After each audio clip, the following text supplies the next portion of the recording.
Start करते हैं। आप कोई इशू नहीं।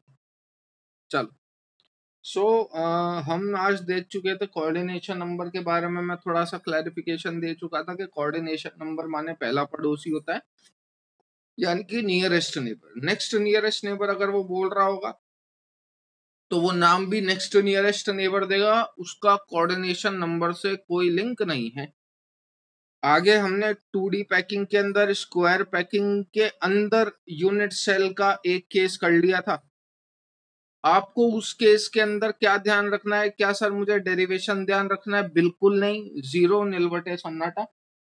आपको सिर्फ और सिर्फ उसके अंदर पैकिंग एफिशिएंसी ध्यान रखनी है। मैं आपको पहले ही बता चुका हूं, ये चैप्टर में हर चीज का प्रूफ है, कौन सी चीज आई कैसे, लेकिन एट द एंड मुझे बस रिजल्ट ध्यान रखना है। सेम होता है ऑर्गेनिक केमिस्ट्री की तरह, आपको उसके अंदर हर रिएक्शन का मैकेनिज्म नहीं ध्यान रखना होता, आपको उसके अंदर हर रिएक्शन का शॉर्टकट रिएजेंट का काम ध्यान रखना होता है। वैसा ही सॉलिड स्टेट के अंदर है। अभी मैंने आपको बताया था कि भैया जब अपन ने बनाया था क्या, स्क्वायर पैकिंग का डायग्राम, तो मैंने आपको बताया था कि इसके अंदर आपकी मर्जी, आप कोई सी यूनिट सेल सेलेक्ट कर लीजिए। कोई सी भी यूनिट सेल सेलेक्ट करने से उसके पैकिंग फ्रैक्शन में कोई फर्क नहीं पड़ेगा। क्या आंसर आया था मेरे पैकिंग फ्रैक्शन का? तो अपन बोलेंगे सर अपना आंसर आया था कितना, 78.5। वॉइड फ्रैक्शन कितना आया था? अपन बोलेंगे 100 माइनस 78.5, बोले तो 21.5। ये सारे डेटा आपको ध्यान रखने, ठीक है। अपन ने क्या करा था, इसमें से एक छोटी सी यूनिट सेल निकाल ली थी, ये वाली, और मैंने ये बोला था कि आप पे है कौन सी यूनिट सेल आप लेते हो और कौन सी यूनिट सेल के अकॉर्डिंग आप आंसर निकालना चाहते हो। अगर मैं इस यूनिट सेल को जो मैंने ली है चारों स्फीयर्स के सेंटर से, जब मैंने इन 4 स्फीयर्स के सेंटर के पॉइंट्स को एक दूसरे के साथ जोड़ दिया तो ये मेरी स्मॉलेस्ट रिपीटिंग यूनिट हो गई। आप इस यूनिट को बार बार रिपीट करोगे तो ये कहलाई जाएगी यूनिट सेल, और ये मेरा ये पूरा लैटिस बना देगी। तो आप चाहे ये यूनिट ले लो, चाहे ये यूनिट ले लीजिए, इस यूनिट को भी आप रिपीट करोगे तो भी ये पूरा यूनिट सेल बना देगी चारों साइड। ये आप पे है, ठीक। अब मैं वही आंसर जो मैं इससे सुबह लेके आया हूं, मैं वही सेम आंसर इससे लेके आऊंगा। देख लो कैसे, सो दैट कोई कंफ्यूजन ना रहे। एट द एंड आपको डेरिवेशन तो एक भी ध्यान नहीं रखना, सिर्फ रिजल्ट ध्यान रखना है। सपोज मैंने ये वाला यूनिट सेल ले लिया तो ये कुछ इस तरीके का है,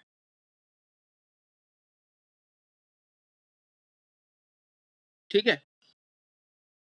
तो अगर मैं इसका बिल्कुल प्रिसाइज डायग्राम बनाऊं तो वो कुछ ऐसा आएगा कि भाई ये तो ये आ रहा है, एक इधर आ रहा है, एक इधर आ रहा है, और एक इधर आ रहा है, और एक बीच में सर्कल है जो चारों के साथ कांटेक्ट में है, ठीक बात। तो अगेन ड्रॉ तो स्क्वायर ही करा है, टोटल एरिया कितना होगा? तो वापस से आप ये वाली लेंथ ए, और अगर आप ये वाली लेंथ ए मान लेते हो तो टोटल एरिया कितना होगा इसका? अगेन ए स्क्वायर। अब अगर मैं ए और आर में रिलेशन एस्टेब्लिश करना चाह रहा हूं तो ए और आर में रिलेशन क्या होगा इसमें? तो भैया जैसा कि बताया गया है कि समझिए, सपोज आपको ये वाली लेंथ निकालनी है, ठीक है। अगर ये ए है, ये ए है, तो बताओ ये वाली लेंथ कितनी होगी?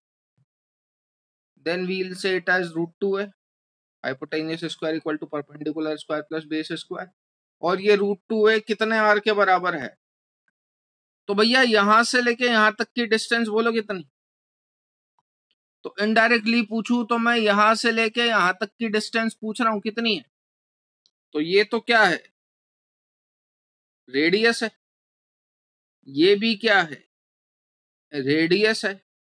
और ये तो पूरा सर्कल है, तो आर के टर्म्स में कितना बोलोगे इसको? 2r। तो ये √2 है बराबर किसके हो गया? ऐसा लिख देते,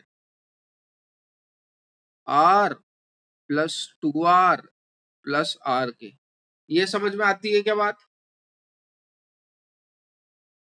ये समझ में आती है बात? तो यहाँ से √2a बराबर कितने के हो गया, 4r के। तो a बराबर किसके हो गया, 2√2r के। इसमें से बताओ कौन सी चीज रिपीट करनी है, मैं कर दूंगा। हमने अभी सिर्फ टोटल एरिया निकाला है और a और r में रिलेशन निकाला है, नथिंग एल्स।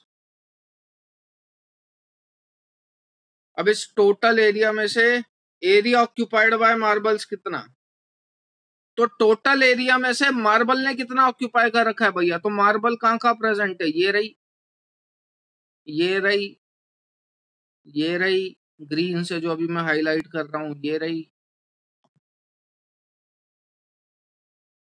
और ये रही। ठीक है, तो पूरे स्फेयर का एरिया कितना अब अपन निकालेंगे, एरिया ऑक्यूपाइड बाय मार्बल।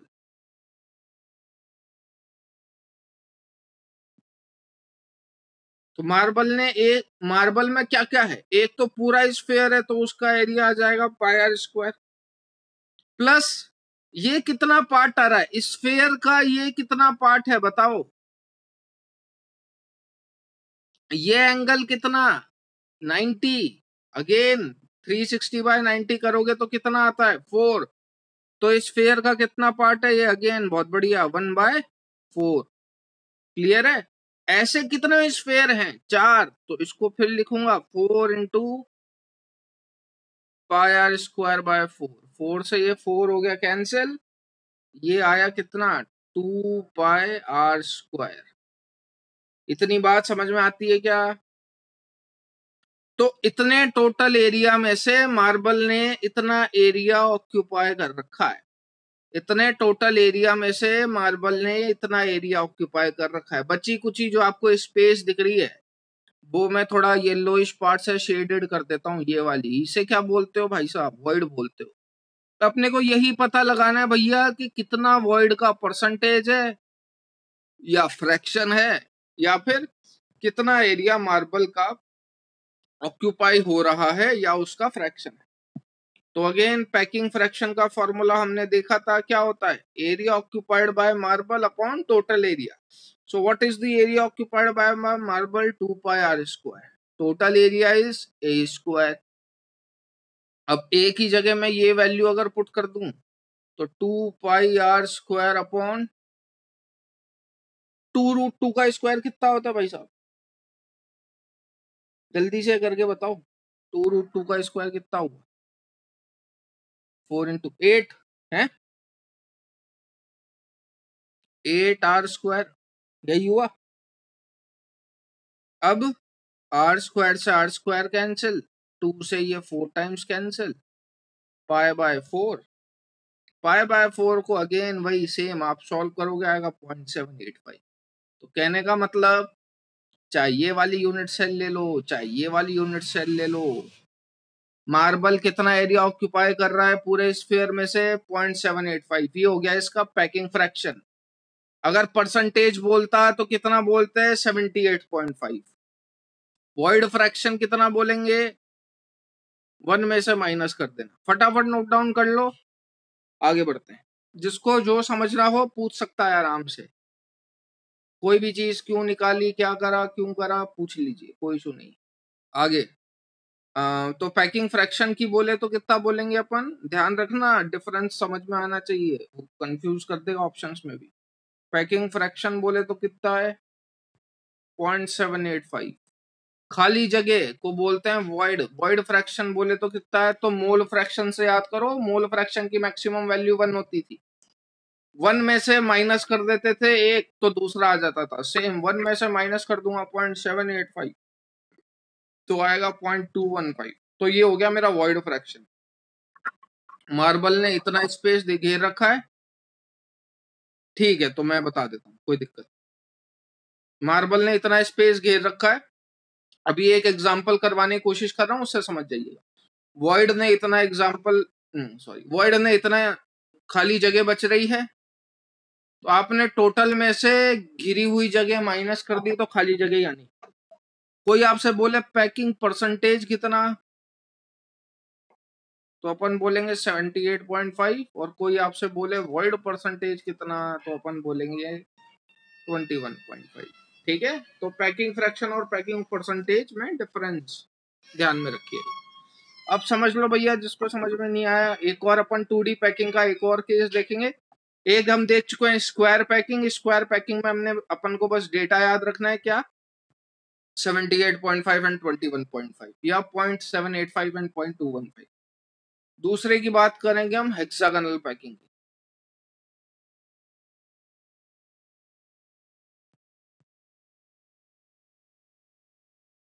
तो हेक्सागोनल पैकिंग का क्या सीन है? हेक्सागोनल पैकिंग के अंदर देखिए, मैं क्या करता हूं, मैं यूनिट्स को कुछ दूसरे तरीके से अरेंज करने की कोशिश करता हूं। एक तो मैंने ऐसी लाइन बनाई। अब दूसरी जो मैं लाइन बना रहा हूं ना, वो ध्यान से देखिएगा, ये जो दो शुरू के दो स्फेयर मैंने बनाए, उनके बीच में, इस गैप के बीच में मैंने सर्कल ड्रॉ करा है। समझ में आया? तो इस टाइप की पैकिंग को हम बोलते हैं क्या? Hexagonal packing.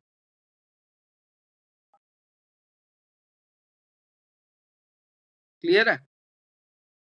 ऐसे ही अब मैं रेगुलर ड्रॉ करूंगा, पहली, दूसरी, third, fourth, fifth and sixth. अब इनके बीच में first, second, third, fourth, fifth. क्यों कर रहा हूं मैं ऐसा?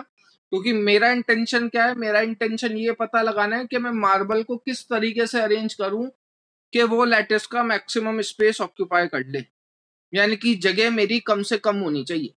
स्क्वायर पैकिंग में मैं देख चुका हूं कि अगर आप स्क्वायर पैकिंग जैसा अरेंजमेंट करते हो तो वो कितना स्पेस ऑक्यूपाई करता है पूरा लैटिस का? 78.5।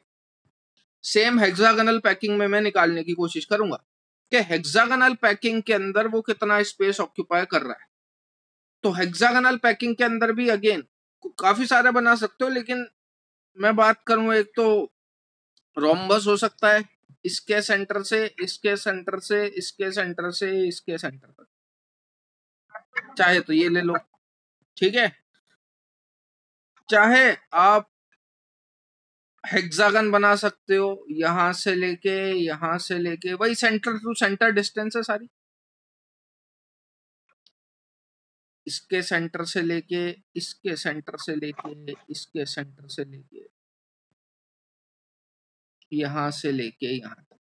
ठीक है, अब आपकी मर्जी, जैसा कि मैं पहले ही बता चुका था, किससे सॉल्व करना चाह रहे हो ये आप पे डिपेंड है। क्योंकि अपन हेक्सागोनल क्लोज पैकिंग पढ़ रहे हैं, तो मैं हेक्सागन से सॉल्व करके बता रहा हूँ, यानी कि इस वाले से क्या आंसर आना चाहिए। ठीक है, तो अपन ने क्या करा, रचित और शिवेन, आप दोनों में से किसी ना किसी का मतलब दोनों का ऑडियो ऑन है, आवाज यार थोड़ी सी आ रही है, तो उसे ऑफ कर लो, है ना। तो यहाँ पे अपन ने क्या करा, मैंने सपोज ये वाली स्ट्रक्चर ले ली,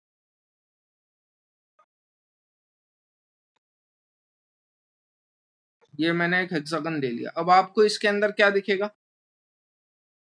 आपको इसके अंदर एक तो ये वाला क्यूब दिखेगा, क्यूब क्या बोल रहा हूँ, स्फीयर। एक इतना स्फीयर दिखेगा, ये थर्ड,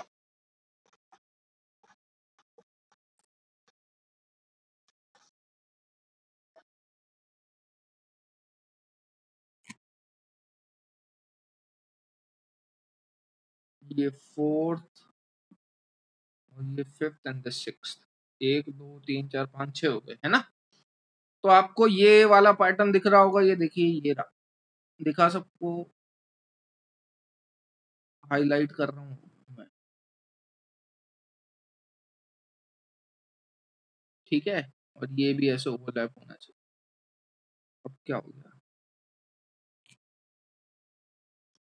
और ऐसे बीच में आपको एक सर्कल नजर आ रहा होगा जो हर स्फीयर से टच हो रहा है।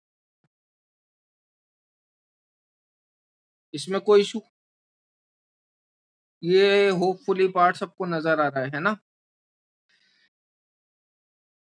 अब यहां से यहां तक की डिस्टेंस वही ए है, यहां से यहां तक की डिस्टेंस ए है, यहां से यहां तक की डिस्टेंस ए है, यहां से यहां तक की लेंथ ए और ए। अब मैं इस क्या कर रहा हूं, देखो मैंने यहां से बीच से एक लाइन खींची, मतलब मैंने इसके सारे कॉर्नर पॉइंट ज्वाइन कर दिए। क्यों? Just to make an equilateral triangle, इस तरीके से। तो आप देख सकते हो कि अगर मैं ये वाले स्फीयर का सेंटर, यहाँ पे देखना बड़े वाले में, ये वाले स्फीयर का सेंटर से ये वाले स्फीयर के सेंटर और ये जो बड़ा वाला स्फीयर है इसके सेंटर को आपस में ज्वाइन कर दूं, तो क्या ये डिस्टेंस सेम होगी क्या? तो एक स्फीयर के सेंटर से दूसरे स्फीयर के सेंटर से तीसरे स्फीयर के सेंटर तक की डिस्टेंस सेम होगी क्या, मैं आपसे पूछूं तो? अपन बोलेंगे बिल्कुल। क्या दिख रहा है? ये एक इक्विलेटरल ट्राइंगल, समझ में आ रहा है? तो ऐसे कितने इक्विलेटरल ट्राइंगल ड्रॉ कर सकते हो? तो अपन बोलेंगे कितने कर सकते हैं? 6 कर सकते हैं। वो 6 ड्रॉ करे मैंने, ठीक है। तो जैसा कि मैंने करा, क्या लेंथ ए मानी है, तो टोटल एरिया कितना हो गया मेरा? तो टोटल एरिया आपका हो गया 6 इक्विलेटरल ट्राइंगल के एरिया के बराबर। Total area is equal to area of 6 equilateral triangle, ऐसे लिख देते।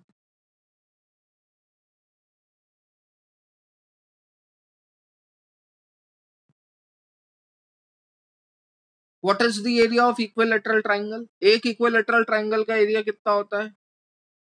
√3/4a²। तो 6 इक्विलेटरल ट्राइंगल का एरिया कितना होगा? 6 इंटू √3/4a²। बात समझ में आई? तो इसको जब आप सॉल्व करोगे तो ये जाएगा 3 टाइम्स, ये जाएगा 2 टाइम्स, तो ये आ गया 3√3a²/2। तो ये मेरे पास क्या आ गया? Total area. बात समझ में आई क्या? ये मेरे पास क्या आ गया? टोटल एरिया, इस पूरे स्ट्रक्चर का टोटल एरिया। अब टोटल एरिया आ गया है, अब मैं निकालने की कोशिश करूंगा कि इस पूरे में से मार्बल ने कितना एरिया ऑक्यूपाई कर रखा है। So what is the area occupied by marble? तो आपको क्या क्या नजर आ रहा है? सर एक तो पूरा स्फीयर नजर आ रहा है सीधे सीधे, तो उस पूरे स्क्वायर का एरिया ऑक्यूपाइड कितना होगा? πr²। प्लस आपको क्या नजर आ रहा है? आपको 6 मार्बल्स और नजर आ रही है। मुझे बताओ पूरे स्फीयर का ये कितना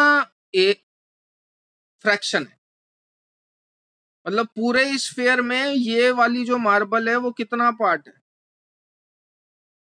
1/4 नहीं बेटा। ये एंगल कितना होता है बताया तो था यार, दो साइड्स के बीच का एंगल देख लो। ये एंगल कितना है हेक्सागन के बीच में? हेक्सागन में दो साइड्स के बीच में एंगल कितना होता है? जैसे स्क्वायर में दो साइड्स के बीच में एंगल कितना होता है? 90। ऐसे ही हेक्सागन में कितना दिखता है? अबे 60 दिख रहा है क्या? ये 90 से कम दिख रहा है एंगल। 120 होता है, ठीक है, 120 होता है बच्चों, 120 होता है, ठीक है। क्या बताया था मैंने किस तरीके से निकालते हैं? स्फेयर के एंगल को जो भी एंगल है उससे डिवाइड कर दो, तो 360/120, ठीक है। कितना पार्ट है ये? 1/3 पार्ट है, ठीक। तो ऐसे कितने नजर आ रहे हैं? 1/3 इंटू πr²। ये तो एक मार्बल का है, ऐसे कितने दिख रहे हैं? 6। ये वापस रिपीट करना है तो बोलो। हाँ बोलिए।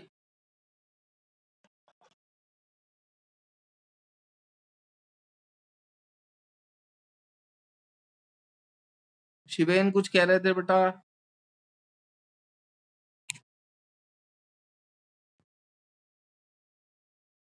अरे ये समझ में आया क्या सबको? 1/3 इंटू πr² इंटू 6 कैसे लिखा?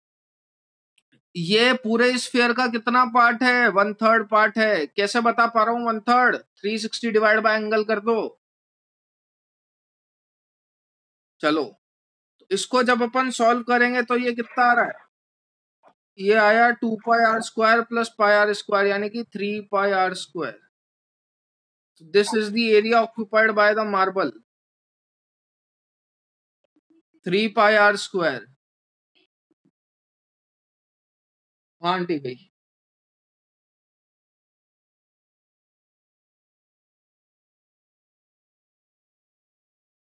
सर, ए का वैल्यू, हाँ बेटा पुट कर रहे हैं ना, रुको जा। ये समझ में आया क्या, 3 पाई r², πr² plus 2 pi r², it is 3 pi r²। पहले इतना नोट डाउन कर लो, फिर आगे बात करते हैं।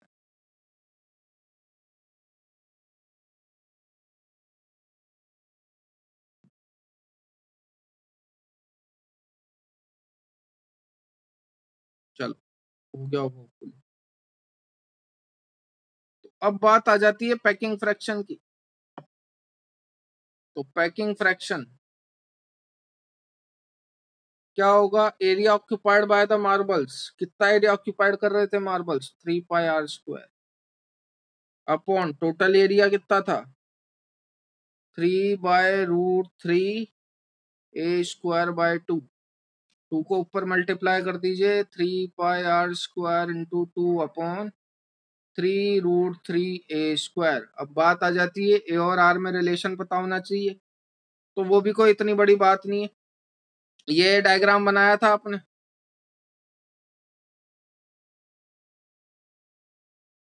कुछ इस तरीके का।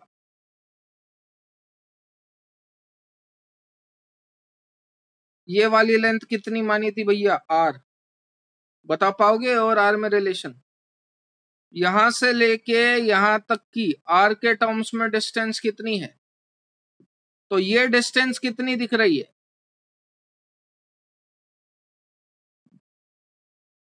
आर के टर्म्स में ये डिस्टेंस कितनी होगी, बस खत्म, ये वाली होगी आर, ये वाली होगी आर। तो ए और आर में रिलेशन क्या हो गया, यहाँ पे ए बराबर कितने आर के बराबर होता है, 2r के। तो ए बराबर 2r पुट कर दीजिए, इस वाले में आंसर आ गया।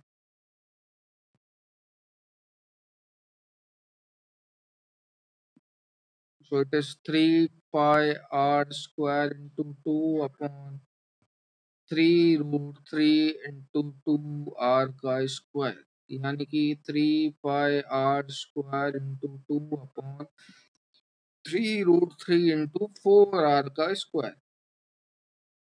r² से r² कैंसिल, 3 से 3 कैंसिल, 2 से ये 2 टाइम्स कैंसिल,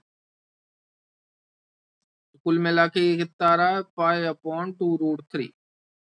जब आप इसका रेशो लोगे, यानी कि 3.14 डिवाइड बाय 2√3, तो ये आएगा 0.906। यानी कि पैकिंग फ्रैक्शन कितना हो गया,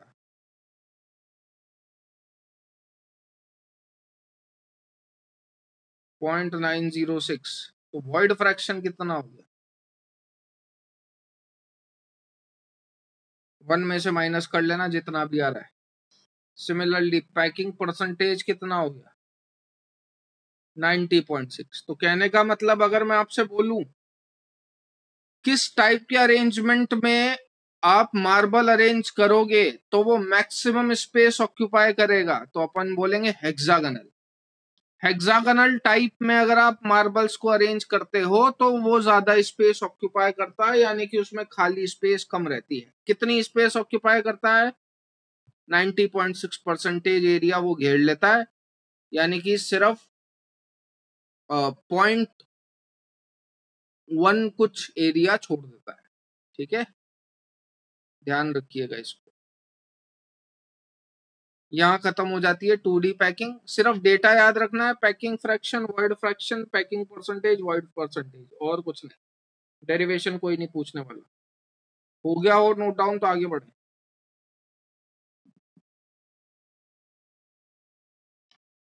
चलो, वॉइड आया 0.0903, 0.0903,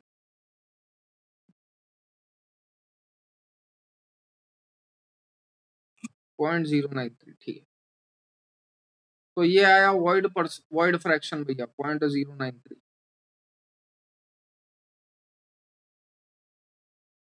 इसको अगर आप 100 से मल्टीप्लाई करोगे तो वॉइड परसेंटेज आ जाएगी कितनी? 9.30।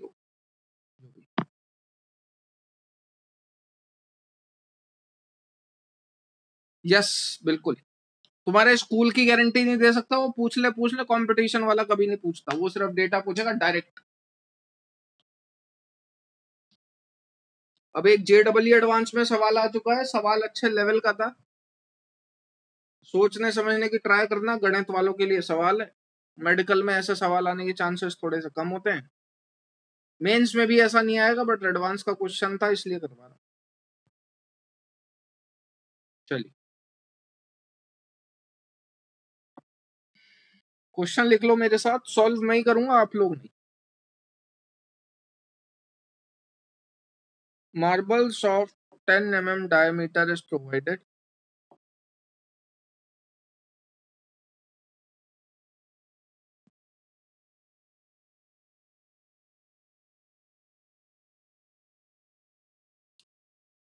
They are to be placed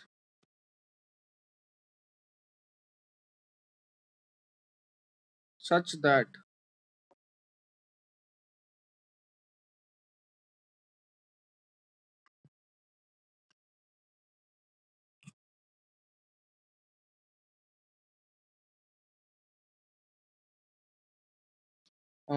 their centers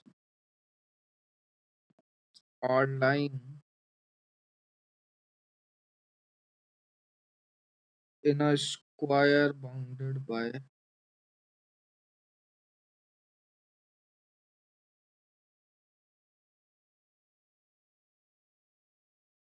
4 lines, each of length 40 mm. What will be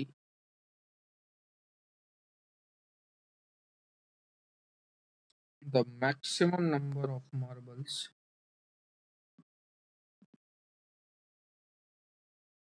present in the square?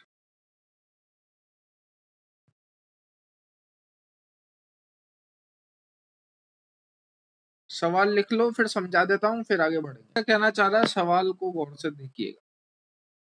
सवाल ने ये बोला है भाई, आपके पास 10 mm की एक मार्बल है,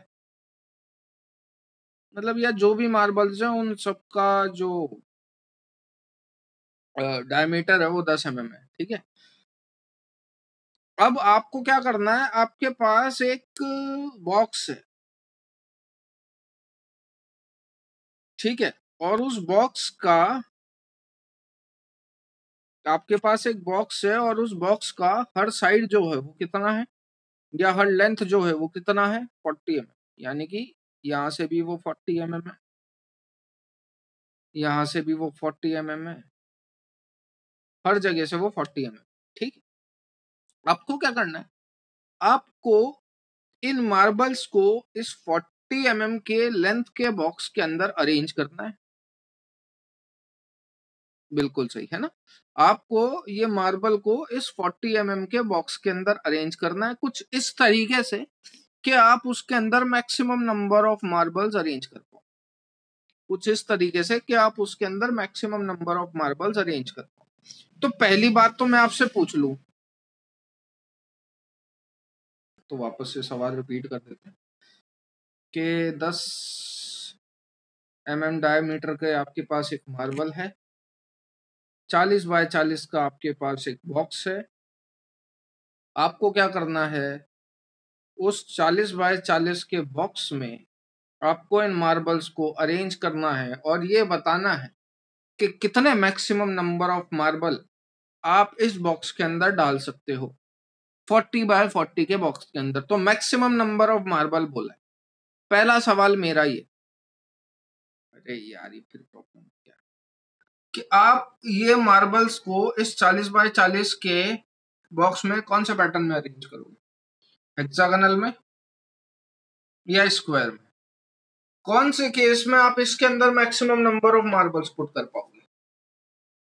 तो कहाँ पैकिंग फ्रैक्शन ज्यादा आया, हेक्सागोनल में आया कि स्क्वायर में आया? ऑब्वियस सी बात है हेक्सागोनल में, ठीक है। अरे अगर स्क्वायर पैकिंग में करना होता तो ये साला कोई क्वेश्चन हुआ? ये तो मैं मुंह उठा के जवाब दे देता कि सर 10 बाय 10 में ऐसे 4 मार्बल आएंगे और ऐसे 4 रो बनेंगी ने 16 आंसर। फिर वो सवाल ही क्या हुआ? तो ये तो आपने स्क्वायर पैकिंग में अरेंज करा ना। लेकिन स्क्वायर पैकिंग में अपन जानते हैं मैक्सिमम स्पेस नहीं घेरी जा सकती, अपने को तो मैक्सिमम मार्बल निकालनी।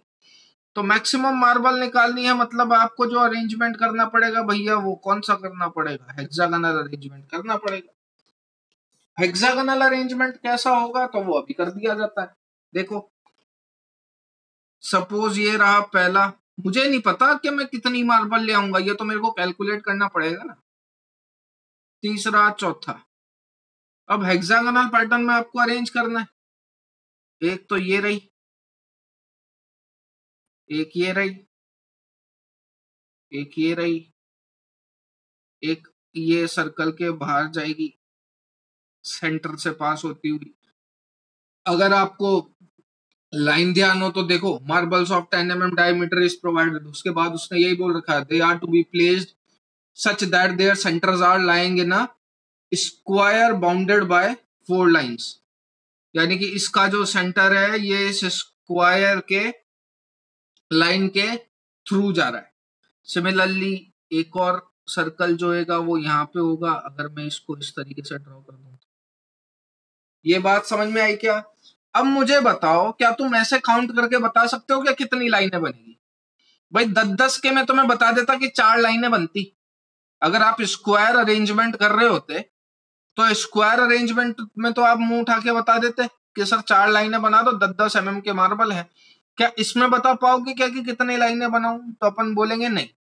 इस केस में मैं नहीं बता सकता कितनी लाइनें बनेगी। इस केस में आपको फाइंड आउट करना पड़ेगा कि कितने लाइनें बनेंगी और उन लाइनों में कितने स्फेयर आएंगे। तो समझना, ध्यान से सोच समझ के जवाब दीजिएगा और फिर अपन आगे बढ़ेंगे। ये थोड़ा सा डायग्राम गलत हो गया।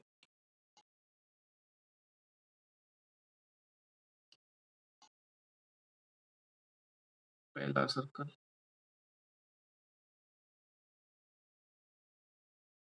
तो समझो भैया, पहले मुझे बताओ यहां से यहां तक की डिस्टेंस कितनी? यहां से यहां से यहां तक की डिस्टेंस कितनी? सेंटर से लेके यहां तक की नहीं बता सकते क्या? 5। तो मैंने क्या करा, मैंने इन 3 सेंटर्स को ज्वाइन कर दिया। ये रहा पहला सेंटर, ये रहा दूसरा सेंटर और ये रहा तीसरा सेंटर। मैंने इन 3 सेंटर्स को ज्वाइन कर दिया। मुझे बताओ ये लेंथ कितनी? ये कोई सी भी लाइन अगर मैं पकड़ लूं, अगर कोई सी भी लाइन अगर मैं पकड़ लूं तो ये लेंथ कितनी? 10। ये समझ में आती है क्या?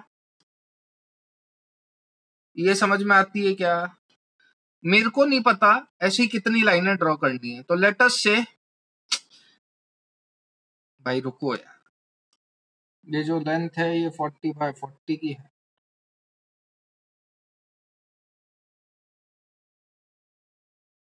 फर्स्ट, ये सेकंड, ये थर्ड, ये fourth, again this, then this, then this.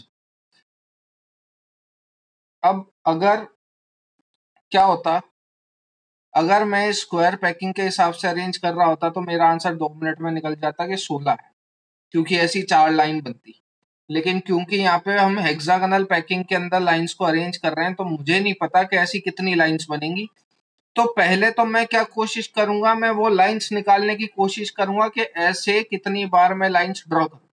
Square के अंदर तो आप ऐसी 4 लाइन ड्रॉ कर देते तो आंसर आ जाता। हेक्सागोनल के अंदर मुझे नहीं पता कि ऐसी कितनी लाइन ड्रॉ करनी पड़ेगी। तो पहले तो आपको निकालना है कि ऐसी कितनी लाइन ड्रॉ करनी पड़ेगी। तो वही अपन निकालने जा रहे हैं। उसने बोल रखा है कि हर जगह की लेंथ है 40। तो मैंने क्या करा भाई, मैंने आपसे एक छोटा सा सवाल पूछा था कि यहां से लेके यहां तक की लेंथ कितनी? आपने बोला 5। इसके सेंटर से इसके सरकमफेरेंस की लेंथ कितनी? 5। ठीक है। और इसके सरकमफेरेंस के से इसके सेंटर तक की लेंथ कितनी, 5, टोटल मिलाएंगे तो ये होगी 10। तो अपन ने क्या करा, अपन ने एक इक्विलेटरल ट्राइंगल ड्रॉ कर लिया कुछ इस तरीके का, कंटिन्यूस। ये बात समझ में आती है? अपन ने एक इक्विलेटरल ट्राइंगल ड्रॉ कर लिया इस तरीके का, कंटिन्यूस। ऐसे इक्विलेटरल ट्राइंगल अपन ने ड्रॉ कर लिए। क्यों कर लिए मैंने ऐसे इक्विलेटरल ट्राइंगल ड्रॉ? क्योंकि मैं लेंथ पता लगाना चाह रहा हूं कि ऐसी कितनी लाइंस मुझे बनानी पड़ेगी। किस हिसाब से? सर 5 बार करना पड़ेगा। हाँ बेटा, वो देखेंगे कितनी बार करना पड़ेगा, देखते हैं, है ना। तो मैं क्या कर रहा हूं, लेट अस से मैं ये वाला पोर्शन जो है वो बाहर निकाल रहा हूं, ठीक है।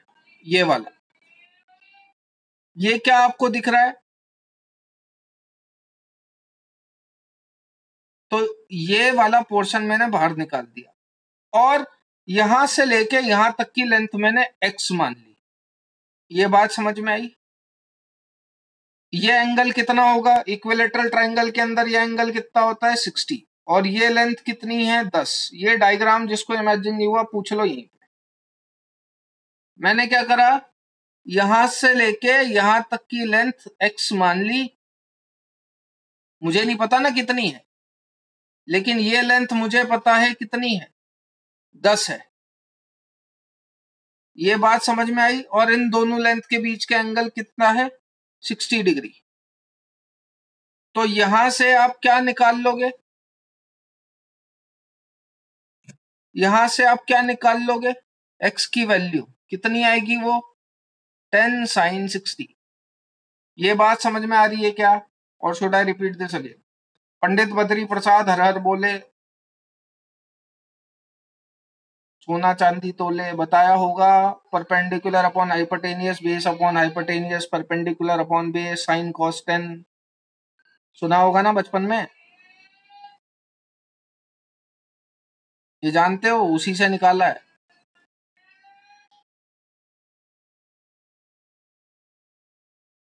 ये समझ में आया क्या भैया? और should I repeat this again? x की वैल्यू कितनी आई? 10 sin 60। अब x कौन सी लेंथ थी भैया? x ये वाली लेंथ थी, ये वाली। अब मैंने मान लिया कि मैं ऐसी n टाइप की लेंथ ले रहा हूं, ठीक है। लेट अस से मेरे को नहीं पता ना कितनी लाइन ड्रॉ करनी है, तो यहां से यहां की भी लेंथ x है, यहां से यहां तक की भी लेंथ x है, यहां से यहां तक की भी लेंथ x है। मुझे नहीं पता कितनी x मेरे को ऐसी लेनी पड़ेगी, लेकिन हाँ उसके बेसिस पे मैं लाइन जरूर ड्रॉ कर सकता हूँ। मुझे बताओ, ये जो मैं ब्लैक कलर से लाइन ड्रॉ कर रहा हूं, ये कितनी लेंथ है? ये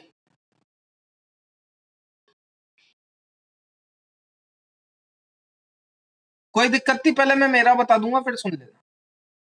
5 है, तो nx प्लस 5 ये टोटल किसके बराबर होना चाहिए? nx प्लस 5 ये टोटल किसके बराबर होना चाहिए? तो अपने को तो लाइन ड्रॉ करनी है ना, मेरे को पता लगाना है कि ऐसी कितनी लाइन ड्रॉ करनी है। तो ऐसी कितनी लाइन रखूं? तो ये nx प्लस 5 भैया 40 के बराबर होना चाहिए। समझ में आया? 5 तो हो गई ये वाली लेंथ, ये वाली लेंथ है x। तो ऐसी कितनी लेंथ ड्रॉ करनी है? ये वाली लेंथ भी x है, ये वाली लेंथ भी x है। ये मुझे नहीं पता, लेकिन मैं इतना जरूर जानता हूं कि nx प्लस 5 40 होना चाहिए।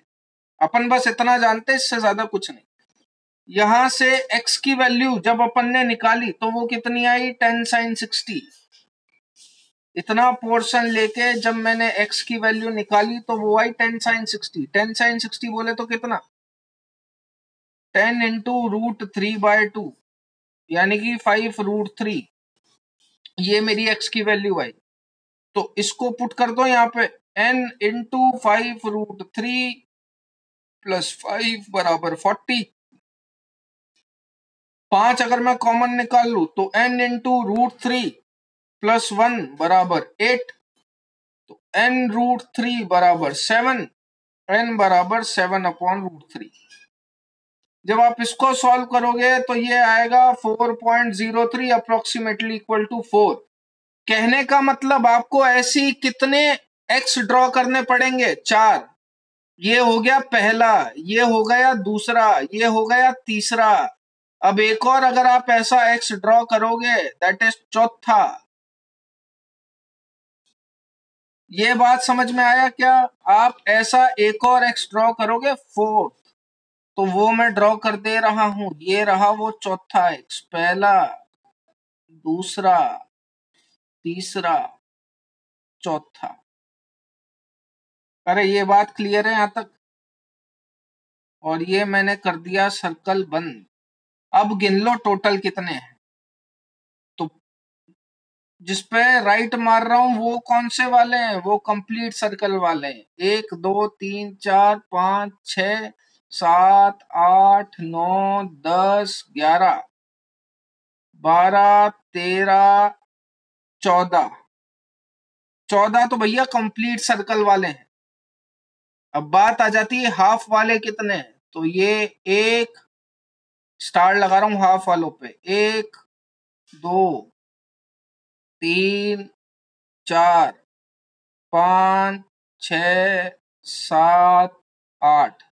तो 8 तो हाफ हाफ वाले हैं और 14 कंप्लीट हैं। तो टोटल नंबर ऑफ मार्बल्स कितने हैं? 18। तो कुल मिला के 40 बाय 40 में अगर आप हेक्सागोनल पैकिंग में अरेंज करते हो तो टोटल नंबर ऑफ मार्बल्स 18 आएंगे। क्वेश्चन टफ है, जिसको रिपीट करवाना हो बेहिचक पूछ लो, कोई इशू नहीं।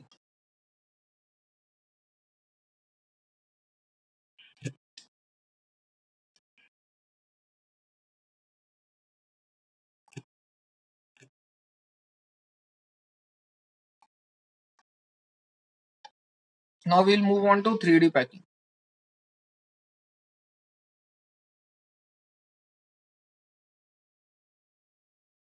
जैसा कि मैंने आपको बताया था 3D पैकिंग के अंदर कितने पैरामीटर्स की रिक्वायरमेंट है? 3D पैकिंग में कितना पैरामीटर्स की रिक्वायरमेंट है? 6। In this packing 6 parameters are required.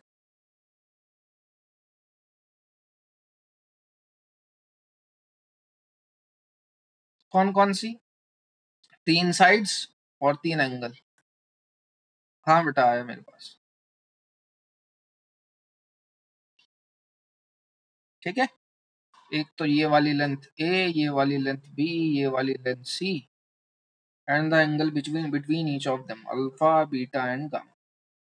इसके अंदर भी आप वेरियस यूनिट सेल के अंदर पहला पढ़ते हो कौन सा? प्रिमिटिव। दो तरीके की होती है, प्रिमिटिव और नॉन प्रिमिटिव। इसके अंदर अपन पहला पढ़ते हैं क्यूबिक यूनिट सेल, और क्यूबिक यूनिट सेल के अंदर भी अपन पढ़ते हैं पहली कौन सी? सिंपल और प्रिमिटिव।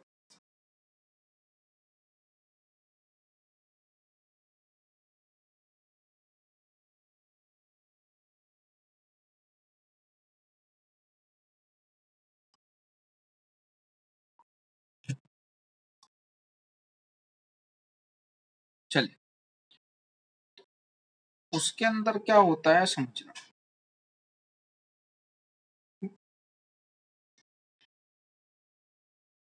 पहले चलो ये डायग्राम बना लो, ये नीचे वाला मत बनाना, फिर आगे बढ़ते हैं। पहले इतना ड्रॉ कर लीजिए, आप इतना लिख लेना आप। जब अपन पैकिंग फ्रैक्शन 2D के केस में निकालते थे तो अपन क्या पुट करते थे? Area occupied by the marble upon total area. लेकिन अगर आप 3D के केस में पैकिंग फ्रैक्शन निकालना चाह रहे हो तो 3D के केस में एरिया पुट नहीं होता, 3D के केस में वॉल्यूम पुट होती है। तो अपन इसके अंदर क्या रेशो लेंगे? Volume occupied by the marbles upon total volume. 2D में आप एरिया के टर्म्स में बात करते थे, इसके अंदर आप वॉल्यूम के टर्म में बात करोगे। तो पहली अपन बात करेंगे सिंपल और प्रिमिटिव यूनिट सेल की। पहली बात तो ये समझिए, आप ये जो डायग्राम बनाते थे क्यूब का और उसमें मैं ऐसे एलोकेट कर देता था कॉर्नर 8 हैं, तो एक्चुअल में कॉर्नर 8 जरूर होता है, उसमें कोई दिक्कत नहीं। एटम भी कॉर्नर पे प्रेजेंट होता है, उसमें कोई दिक्कत नहीं। लेकिन ये सॉलिड की बात कर रहे हो आप लोग यार, तो सॉलिड में एटम्स के बीच में इतनी इतनी डिस्टेंस नहीं होगी। ये मैं बस दिखाने के लिए ऐसे ऐसे एटम दिखा देता हूं, बाकी एक्चुअल में एटम्स इतने दूर दूर नहीं होते। एटम्स एक दूसरे से बिल्कुल अटैच होते हैं और बिल्कुल पास में होते हैं। ठीक है, तो आपको जो स्ट्रक्चर इमेजिन करनी है वो उसी तरीके की इमेजिन करनी है। इसे ही बोला जाता है एससीसी। तो यहाँ पे जो मैं बात बोल दूं उसको सीधे सीधे ध्यान रख लेना है। जैसा कि मैं आपको बोल चुका हूं, डेरिवेशन इंपॉर्टेंट नहीं है, रिजल्ट इज मोर इंपॉर्टेंट। तो जो भी रिजल्ट पे बॉक्स बना के कवर कर दिया जाए, दैट मीन्स वो आपको ध्यान रखना है। तो जैसा कि मैंने बोला कि एटम्स दूर दूर नहीं होता, एटम बहुत पास पास में होते हैं। पास पास में होने का क्या सेंस है मेरा, कि भैया यहाँ पे एक एटम होगा और दूसरा एटम बिल्कुल इससे टच कर रहा होगा। ये आपने दो कॉर्नर पे एटम ड्रॉ करें, और ये जो है, हालांकि थोड़ा डायग्राम सिमेट्रिकल नहीं बना, लेकिन ये जो है ये उस स्फीयर का सेंटर होगा। इतनी बात समझ में आती है? हाथ कर रहा है। ये जो स्फीयर का सेंटर होगा वही उसका कॉर्नर होगा। ठीक है, इतनी बात होपफुली सबको क्लियर होगी। तो अब क्या करना है आप लोगों को, आप लोगों को 3D में इमेजिन करना है। देखो यहाँ पे अगर मैं एक सर्कल ड्रॉ करता हूं ऐसा, या स्फीयर ड्रॉ करता हूं, और यहाँ पे मैं एक स्फीयर ड्रॉ करता हूं ऐसा, इसको एक दूसरे के टच में मानिएगा। तो इस स्फीयर के अंदर कितना पार्ट आ रहा है इसका, बस इतना।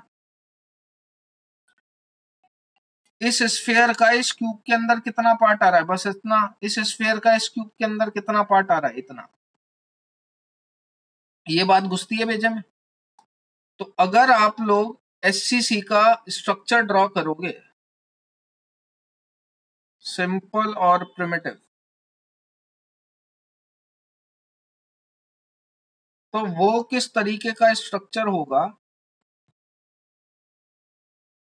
It will be something like this square.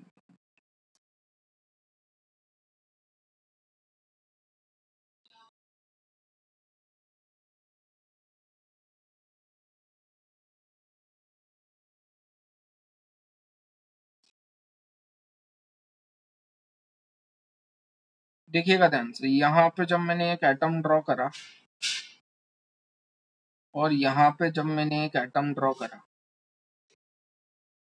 तो इस क्यूब के अंदर इस बॉल का कितना पार्ट आ रहा है, सिर्फ ये वाला, बाकी सब तो बाहर है ना।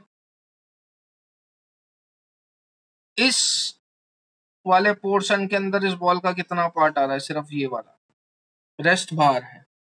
सिमिलरली जब आप ऊपर ड्रॉ करोगे तो उसके अंदर भी ऐसा ही कुछ पोर्शन आएगा, सिर्फ इतना। दूसरे वाले के अंदर भी ऐसा ही कुछ पोर्शन आएगा, सिर्फ इतना। ये इमेजिन हुआ जो मैं ड्रॉ करना चाह रहा था? जो मैं ड्रॉ करना चाह रहा हूँ आप वो इमेजिन कर पा रहे हो,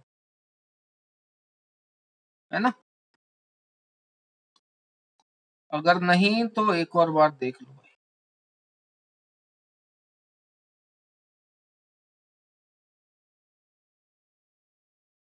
मैंने 4 सर्कल ड्रॉ कर दिए।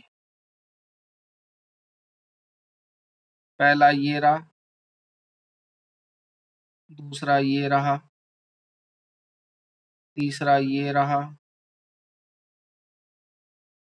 ये छोटा, तीसरा ये रहा, और चौथा ये रहा। चल, अब अगर मैं बात करूं क्यूब के अंदर सिर्फ कितना पोर्शन आ रहा है इसका, ये वाला, ये वाला, ये वाला, और ये वाला, सिर्फ इतना एरिया कवर हो पा रहा है। ऐसे ही 4 पॉइंट पीछे भी होंगे, ये तो शुरू के आगे के कॉर्नर्स की बात हुई ना, ऐसे ही 4 पीछे भी होंगे। तो अगर मैं इसको ड्रॉ करूं 3D में तो वो किस तरीके से ड्रॉ होगा वो अपन करके बता रहे हैं।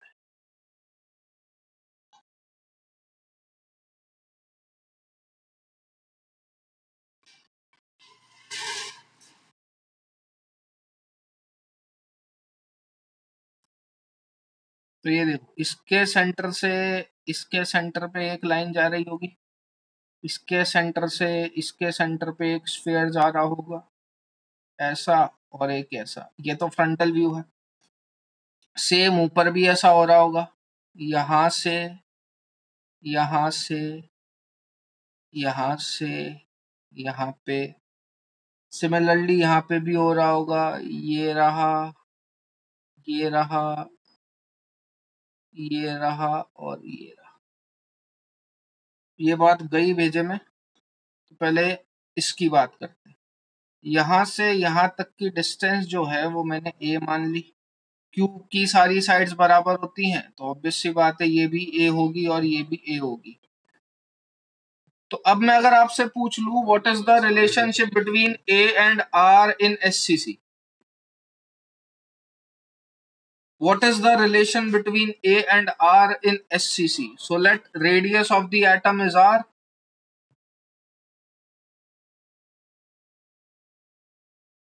तो A बराबर किसके हो रहा है? 2R के।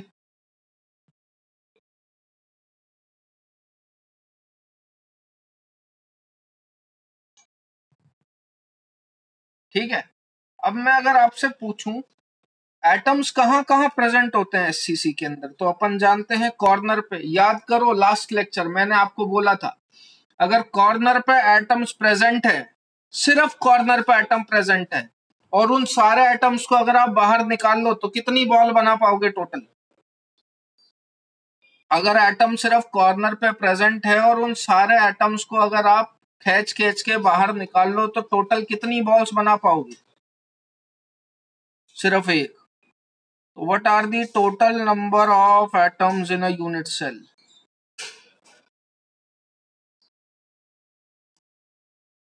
तो अपन बोल देंगे 8 इंटू 1/8 1। ये बात समझ में आती है सबको? टोटल वॉल्यूम ऑक्यूपाइड कितना हो जाएगा? डबल सी पी आएगी। ठीक है, तो volume occupied by the sphere कितना होता है? 4/3 पाई आर क्यूब। क्योंकि आपके टोटल नंबर ऑफ एटम्स 1 है तो इसको 1 से ही मल्टीप्लाई कर देंगे। इतनी बात समझ में आई? तो ये तो आया टोटल वॉल्यूम ऑक्यूपाइड मार्बल्स ने जो कर रखा है। एक क्यूब के अंदर मार्बल्स अगर कॉर्नर पे प्रेजेंट है तो वो कितना वॉल्यूम ऑक्यूपाई करेंगे उस क्यूब का? इतना। And what is total volume of the cube?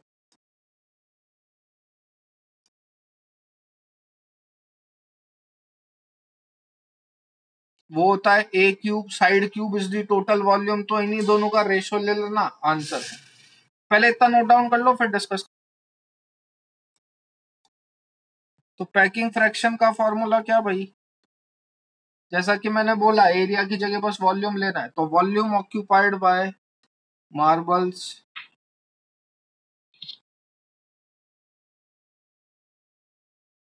Upon total volume. Marbles ने कितना वॉल्यूम ऑक्यूपाई कर रखा है? 4/3 pi R cube. Total volume कितना है? A cube. And we know that A equals to 2r in case of primitive. तो it is 4/3 pi R cube upon 8r cube. A की जगह 2r पुट कर दिया, आर क्यूब से R cube cancel, तो 4/3, या फिर इसको इनडायरेक्टली बोलें तो 4/8 3 24 पाई।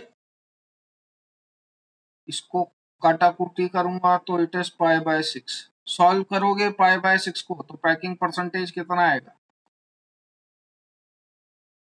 52.3%। वॉइड परसेंटेज कितना आएगा?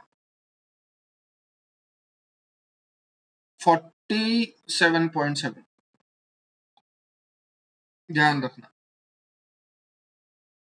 इसमें ध्यान रखने वाली बात क्या क्या है? ये वाला और एससीसी के केस में ए और आर के बीच में रिलेशन, दैट इज ये।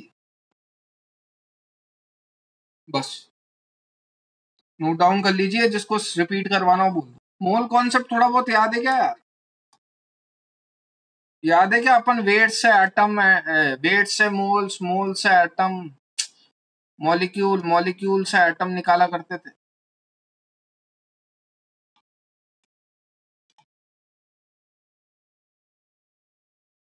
तो यहाँ से क्या है, एक छोटा सा फॉर्मूला बन जाता है किसका? डेंसिटी का। डेंसिटी क्या होती है? Mass by volume.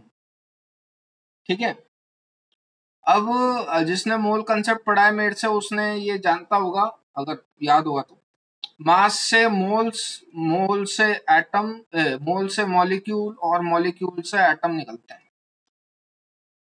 तो अगर मैं मान के चलूं एक एटम का मास अगर मुझे निकालना है तो वो किस हिसाब से निकालोगे भैया? तो मॉलिक्यूल से एटम में जाने के लिए आप एटॉमिसिटी से मल्टीप्लाई कर देते, एटम से मॉलिक्यूल में जाने के लिए आप एटॉमिसिटी से डिवाइड करोगे,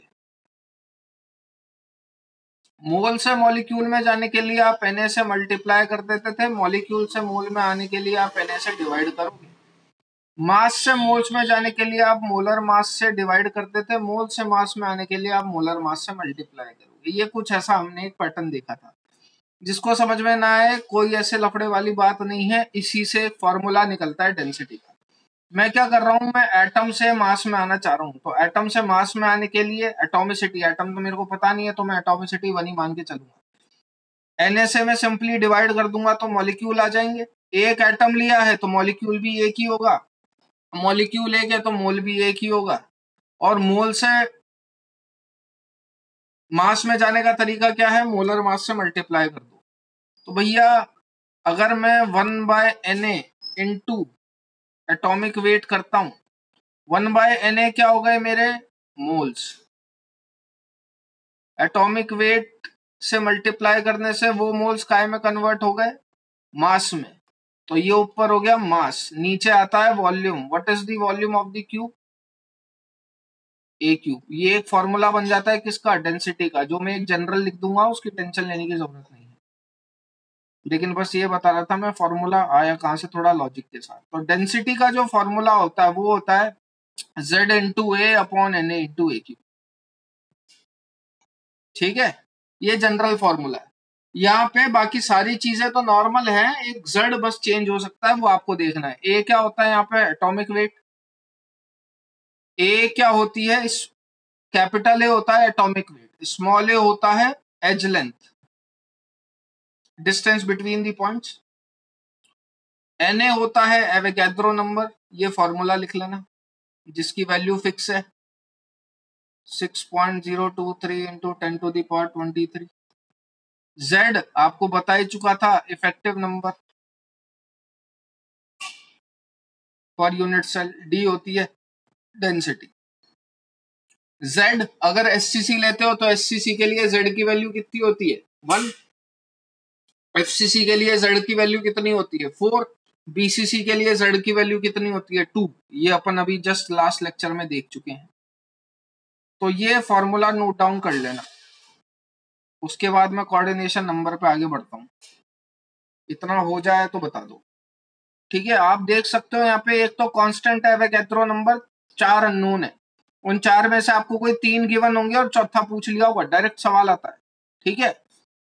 बोर्ड में तो मान के ही चल लेना कंफर्म आएगा, जो CBSE बोर्ड का है वो तो श्योर अभी लिख के दे रहा हूँ, इसी फॉर्मूले के बेस पे सवाल आता है अगर न्यूमेरिकल आया तो। हाँ मैं ऑर्गेनिक के लेक्चर्स लूंगा, है ना। पहले मैं आपको हाइड्रोकार्बन करवाऊंगा थोड़ा सा शॉर्ट में, ताकि मैं उसका थोड़ा सा रेफरेंस दे पाऊं आने वाले चैप्टर्स में, है ना। वो ज्यादा टाइम नहीं लेगा, डिटेल में नहीं जा रहा मैं, सीधे शॉर्टकट बता दूंगा, उससे फॉर्मूला सॉल्व होंगे, उससे ज्यादा कुछ नहीं होगा, है ना। चल कोऑर्डिनेशन नंबर एक काम करते हैं, कल ही करेंगे, आज का लेक्चर यहीं तक खत्म करते हैं।